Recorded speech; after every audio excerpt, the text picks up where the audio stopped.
gust itself. She tried to reassure herself that it was the wind, but Chimamanda's eyes were wide, staring at the corner of the room. The following nights were worse.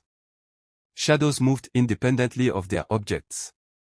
Curtains twisted violently. Baby toys were hurled across the room with invisible force. One night, Amoka awoke to the sound of her daughter crying. Chimamanda pointed to the ceiling, shaking, saying in a small, fearful voice, "They are coming, Mama." Amoka felt a cold dread creep through her. She remembered Mama Nkechi's warning: the witches waited for power, for the moment when fear and fatigue could make her falter. She called her pastor, who came armed with blessed water, salt, and incantations, staying late into the night to ward the house. Yet, despite the prayers, she began seeing glimpses of 3 figures in mirrors, standing just behind her, vanishing when she turned. One stormy night, as thunder rattled the windows, the witches made their boldest move. Amoka was asleep when Chimamanda suddenly cried out, reaching for the ceiling.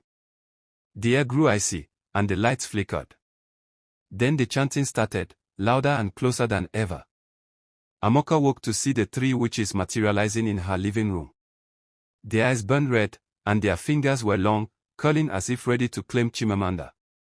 Amoka, shaking but resolute, grabbed her baby and shouted a prayer. The witches hissed, a sound that made the windows shudder, and lunged. She threw holy water in their direction. One witch shrieked and twisted into a smoke-like form, but the other 2 advanced. Chimamanda, sensing danger, let out a cry that was not entirely human. Power surged from her tiny body. The witches recoiled, their forms flickering and unstable. Amoka realized then what she had not fully understood: her child was not only a target but also a shield. The witches had underestimated the bond between mother and child, the love that could manifest as a force stronger than curses. Amoka chanted louder, calling upon ancestral spirits and the guardians of Lagos. Chimamanda's cries grew, echoing through the house like a call to the unseen protectors. The witches screamed in fury. "This house, this child, is not yours," they shouted, their forms dissolving into a cloud of black smoke.